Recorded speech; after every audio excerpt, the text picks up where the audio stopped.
Nagpapalit tayo ng gulong mga idol dahil medyo luma ng ating gulong, kaso medyo nahirapan si Bossing sa pagkabit. Ayaw lumabas.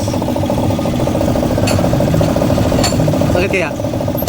So mga idol, yung harapan yung ang problema natin mga idol, pero yung likuran natin idol ay goods na mga idol, kita man, di ba? Napakalapat na lapat yan mga idol, so wala naging problema dito at mabilis lang yan ditong kinabit ano mga idol. So yung gulong pala natin idol ay nagkakalaga ng 1.6 ano, at saka yung harapan ay 1.2. So yun yung ating presyo ng ating gulong mga idol. So di ko alam sa brand nito idol kasi di ko naman masyadong kilala yung brand nito sa gulong ano. So yun mga idol, so dito ay talagang tinatsagaan niya hanggat lalapat, pero sa tingin ko idol mukhang nahirapan na rin siya no.